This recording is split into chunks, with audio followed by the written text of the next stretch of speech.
السلام علیکم ورحمۃ اللہ وبرکاتہ۔ بسم اللہ الرحمن الرحیم۔ ناظرین، جو ویڈیو ہم دکھانے جا رہے ہیں یہ ویڈیو ہے بڑی ہی اہم، اور یہ ویڈیو ہے انڈیا کا ایک کرکٹر ہے کلدیپ یادو۔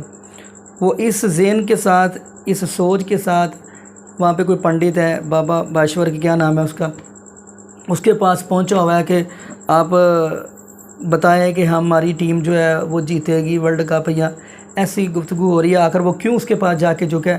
آئیے ناظرین وہ ہم ویڈیو دیکھتے ہیں، تو ساتھ ہم یہ بھی آپ کو ذاکر نائک حافظہ اللہ تعالی ویڈیو دکھائیں گے کہ ناظرین جس کو اللہ عزت دے وہی کامیاب ہو سکتا ہے، اور جس کو اللہ ذلت دے وہ کامیاب نہیں ہو سکتا۔ اور یہ جو مورتی ہیں، یہ جو دنیا کے باپ بزرگی کے سامنے جھکنا، استغفر اللہ معاذ اللہ، تو ناظرین یہ اللہ پاک نے ان کی بھی نفی فرمائی ہے۔ تو آئیے ناظرین پہلے ہم وہ ویڈیو دیکھتے ہیں، ساتھ ہم ذاکر نائک حافظہ اللہ تعالیٰ کی آپ ویڈیو دکھاتے ہیں، تو پھر انشاءاللہ اسی والا سے ہم بھی بات کرتے ہیں۔ آئیے ناظرین ویڈیو دیکھتے ہیں۔ One more question has been posed by non-Muslim. If predestination is true, then God causes us to sin. If God causes us to sin, yet damns to sinners to eternal punishment, then God is not good. Therefore, non-Muslim concludes, if God is good, then either predestination is not true, or else God does not damn sinners to eternal punishment. Please satisfy the contradiction that occurs. ایک غیر مسلمان سوال کر رہا ہے تقدیر کے اوپر کہ اللہ سبحانہ و تعالیٰ اپنی تقدیر لکھتا ہے، تو ہم اگر غلطی کرتے ہیں تو دوشی کون؟ اللہ سبحانہ و تعالیٰ۔ اگر ہمیں تقدیر میں لکھا ہے کہ ہم خون کریں گے اور ہم آدمی کا خون کر لیتے تو کون ذمہ دار؟ اللہ تعالیٰ۔ آدمی کو کیوں ذمہ دار کرنے کا؟ اگر تقدیر میں لکھا ہے میں چوری کروں گا، میں غلط کام کروں گا، تقدیر میں لکھا ہے کہ میں جہنم میں جاؤں گا تو جاؤں گا، تو کس کی غلطی؟ میری کیا غلطی؟ اللہ کی غلطی۔ اور یہ سوال مسلمان لوگ بھی سوچتے ہیں، اور تقدیر پہ ایمان رکھنا ہر مسلمان کا فرض ہے، لیکن ہم پہلے یہ جان لے تقدیر کسے کہتے ہیں۔ اور اکثر ہم مسلمان بھی نہیں سمجھ پاتے تقدیر کا کیا مطلب ہے، اور ایسا کہتے ہیں وہ تقدیر میں لکھا ہے تو میں کر دیا، کچھ بھی ہوا تو تقدیر میں لکھا ہوا ہے، محنت نہیں کرتا ہوں میں، وہ تقدیر میں لکھا ہے کہ میں غریب رہوں گا۔ یہ تقدیر کی کیا معنی ہوتی ہے؟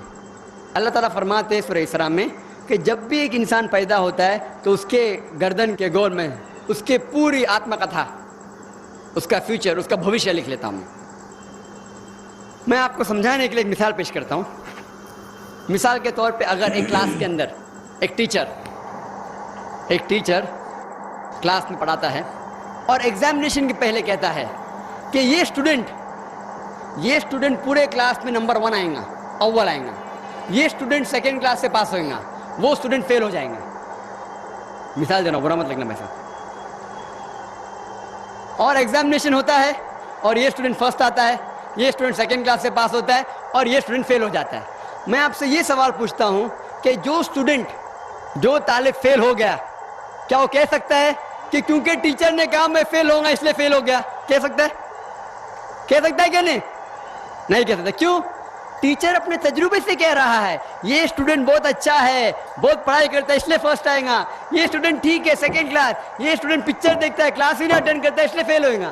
تو اپنے تجربے سے وہ بھوشیہ کے بارے میں کہتا ہے، لیکن وہ اسٹوڈنٹ نہیں کہہ سکے گا کیونکہ ٹیچر نے مجھے کہا میں فیل ہوں گا اس لیے فیل ہو گیا۔ دوشی کون؟ وہ خود اسٹوڈنٹ، تو اس نے پڑھائی نہیں کیا۔ اسی طریقے سے اگر آپ کمپیئر کریں گے، اللہ سبحانہ و تعالیٰ ٹیچر سے تو بہت اونچے، ٹیچر تو کبھی کبھی غلطی کر سکتا ہے۔ اللہ سبحانہ و تعالیٰ کے پاس علم غیب ہے، وہ بھوشیہ کے بارے میں جانتے ہیں۔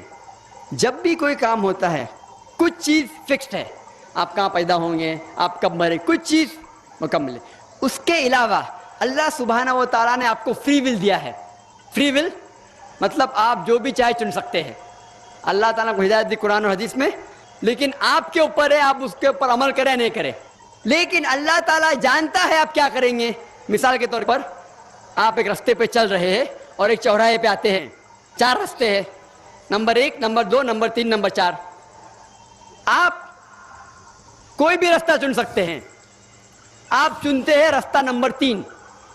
اللہ سبحانہ تعالیٰ کو پہلے سے علم غیب ہے، پہلے سے پتا تھا کہ آپ جب چوراہے پہ آئیں گے آپ رستہ نمبر 3 لیں گے، تو اللہ تعالیٰ پہلے سے لکھ لیتا ہے کہ آپ رستہ نمبر 3 چنیں گے، کیونکہ اللہ تعالیٰ نے لکھا اس لیے آپ نہیں چن رہے، کیونکہ آپ چننے والے تھے, اللہ تعالیٰ نے لکھا. اسے کہتے ہیں علم غیب.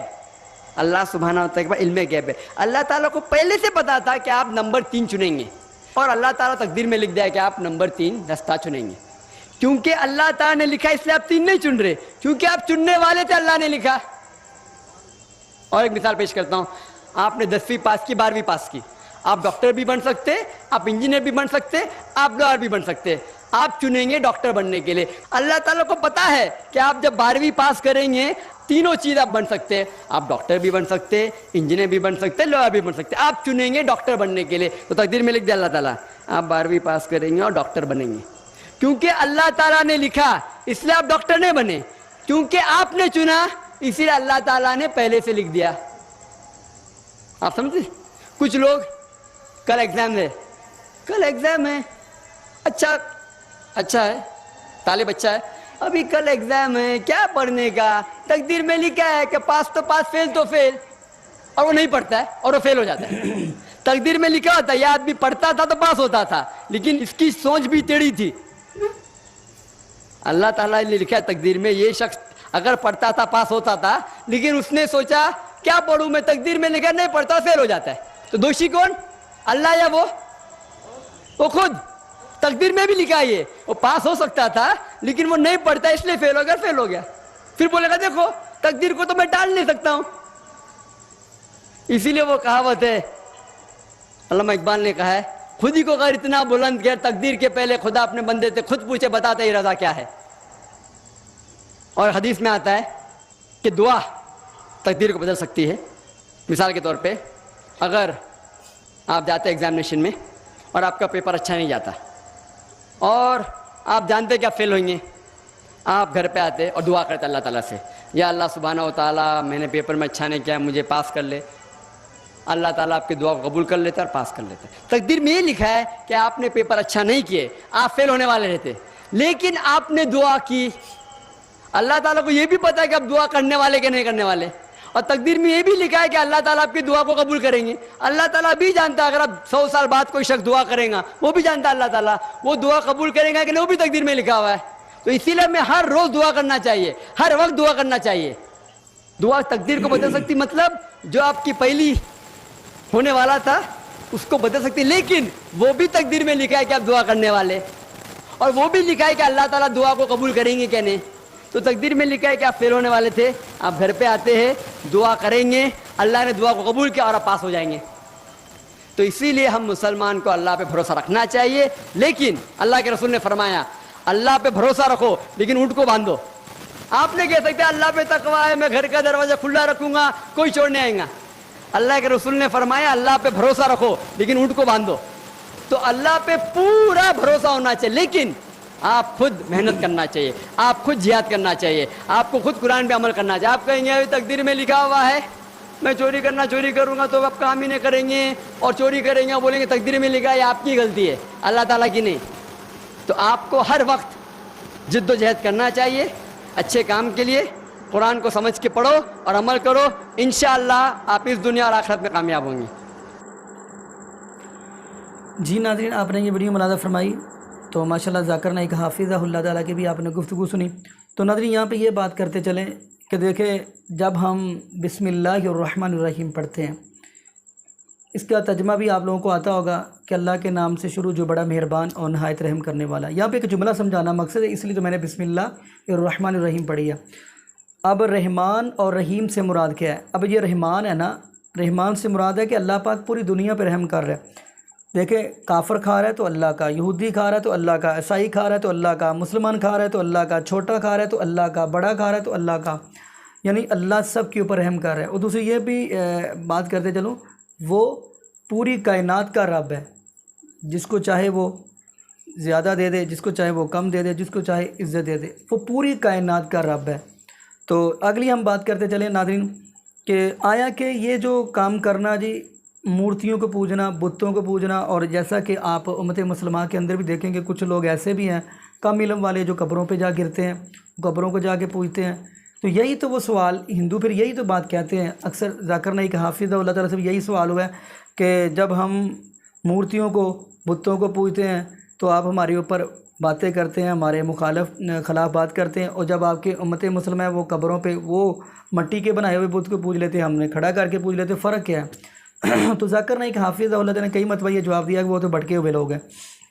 تو ناظرین صرف ایک اللہ رب العالمین کو ہی پکارنا چاہیے، جیسا کہ آپ پہلے اس پارے کی آیت پڑھیں گے، فرمایا یا ایھا الناس اعبدوا ربکم الذی خلقکم والذین من قبلکم لعلکم تتقون، اے لوگو عبادت کرو اس رب کی جس نے تم کو پیدا کیا اور تم سے پہلوں کو پیدا کیا تاکہ تم متقی بن جاؤ۔ اور جیسا کہ آپ سورہ فاطر کی آیت پڑھیں گے تو فرمایا یولج اللیل فی النہار ویولج النہار فی اللیل وسخر الشمس والقمر کل یجری لاجل مسمى ذلکم اللہ ربکم لہ الملک والذین تدعون من دونہ ما یملکون من قطمیر۔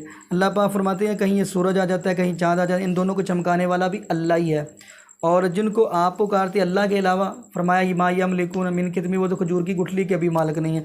کھجور کی گٹک کے اندر ایک دھاگا ہوتا ہے، سوراخ ہوتا ہے، سوراخ کے اندر دھاگا ہوتا ہے، اس کو گٹھلی بولا جاتا ہے۔ تو ناظرین جب بھی عبادت کی جائے اللہ سے کی جائے، مشکل آ جائے تو رب کو یاد کیا جائے، پریشانی آ جائے تو رب کو یاد کیا جائے، وہ رب جس کو چاہے عزت دے دے، جس کو چاہے ذلت دے دے۔ تو ناظرین دعا کریں اللہ پاک امت مسلمہ کو جب بھی پریشانی آئے وہ اپنے رب کی کنڈی کھڑکانے کی اللہ پاک ہمیں توفیق دے دے۔ جزاکم اللہ خیرہ، احسن جزا۔ السلام علیکم ورحمۃ اللہ وبرکاتہ۔